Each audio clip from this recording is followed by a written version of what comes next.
Avatar: Fire and Ash has finally unleashed its first full trailer, and it's intense. From scorched lands and floating mountains to a fire tribe with no faith in Aiwa, Kiri's strange powers, and Quaritch siding with Pandora's darkest warriors. Today on MMX Night, we're breaking down the biggest reveals and what this fire-fueled war means for Pandora's future. Return to the Hallelujah Mountains, a legacy revisited. The trailer opens on a visually breathtaking shot of the Hallelujah Mountains, the gravity-defying floating peaks of Pandora. These are more than just scenery. They're sacred to the Nausicaa and symbolize resistance and freedom. The mountains float due to magnetic forces caused by rich deposits of unobtainium, a detail that ties the planet's natural wonder directly to human greed. We see Loak flying his Ikran, echoing his father Jake's journey of bonding with these majestic creatures. This image immediately connects the sequel to the legacy of the first film and reminds us that the battle for Pandora's soul is far from over. Diving into the past, submerged ruins, and the wreckage of war. In the next sequence, Loak and another Na'vi are seen navigating a sunken man-made structure, likely remnants from the battleship that sank at the end of the Way of Water. They ride Ilu, the aquatic counterparts to Ikran, continuing the visual theme of connection between Na'vi and creatures of Pandora. This sunken battlefield hints at the lingering consequences of war. These ruins aren't just physical, there's emotional debris here too. As the characters swim through them, it's like they're swimming through memories, through trauma, through unresolved history. Kiri's sacred journey, seeds, souls, and sacrifice. We then shift to Kiri, who seems even more spiritually connected than before. She's shown interacting with wood sprites, the glowing seeds of the Tree of Souls.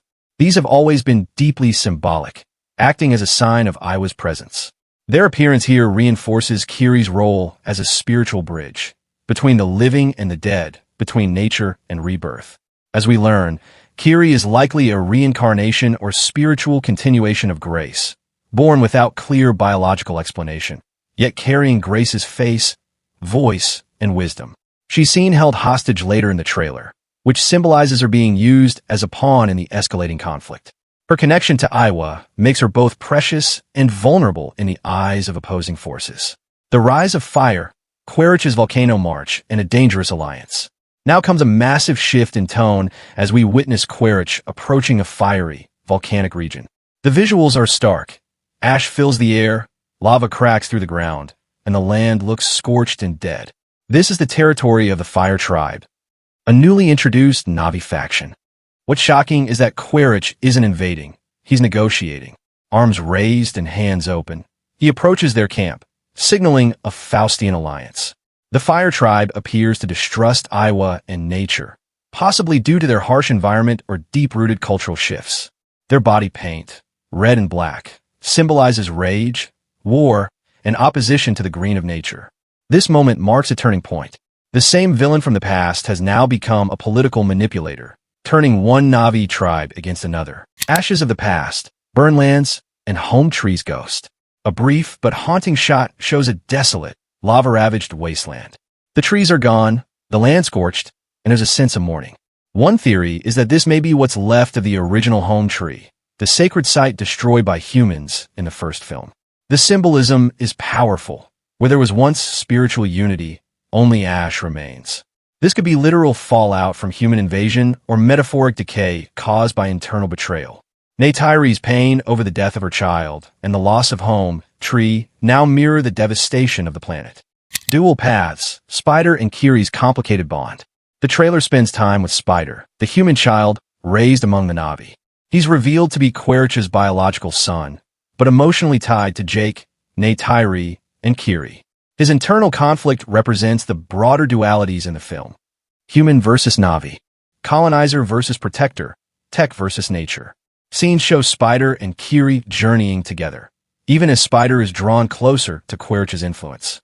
There's a strong chance he'll be forced to choose between his two families, with both sides watching his every move. Kiri and Spider scenes are quieter, more intimate, but they add emotional depth to a film dominated by war and destruction. If Kiri represents Aiwa, Spider might be the soul caught in the middle of her judgment. The Fire Tribe leader, a dark mirror to Neytiri. Later in the trailer, we finally see the Fire Tribe leader in full. She wears a headdress, her body painted red and black, and she seems to manipulate fire without being burned. This tribe, much like the Water Tribe from the Way of Water, has adapted to its environment, but at a cost. Unlike other Na'vi, the Fire Tribe rejects Aiwa. Their leader even mocks the idea of a goddess, saying, "Your goddess has no power here." This implies they've cut themselves off from the natural world, becoming more aligned with war and domination. Her upcoming clash with Neytiri is teased, and it's likely she serves as Neytiri's narrative opposite, someone who embraced her pain and let it consume her. The fear is that Neytiri could become just like her if she fully gives in to hate. Final shots: Jake's capture, civil war, and a battle to come. The trailer's climax is a series of rapid, intense shots. Jake is seen captured or surrendering, likely in an attempt to protect his family or broker peace. Meanwhile, massive battles erupt. Fire Na'vi on Ikran, whales attacking ships marked with red, and fire arrows raining down on fleeing Na'vi children. We get Spider in peril, nearly falling from a cliff, and Kiri being held hostage, reinforcing the stakes for Jake and Neytiri. Jake and Quaritch fight hand-to-hand, a symbolic duel between two ideologies, domination versus preservation. One of the final images is poetic. The title card catches fire, then turns to ash. This directly reflects the film's central message: rage and revenge lead only to ruin. It ties together every image we've seen: the burned lands, the shattered tribes, the broken families. That's everything we spotted in the Avatar, Fire and Ash trailer, from hidden symbolism to major character shifts and the rise of a dangerous new tribe. Be sure to like, subscribe, and hit that bell so you don't miss any new videos. See you in the next one. Peace.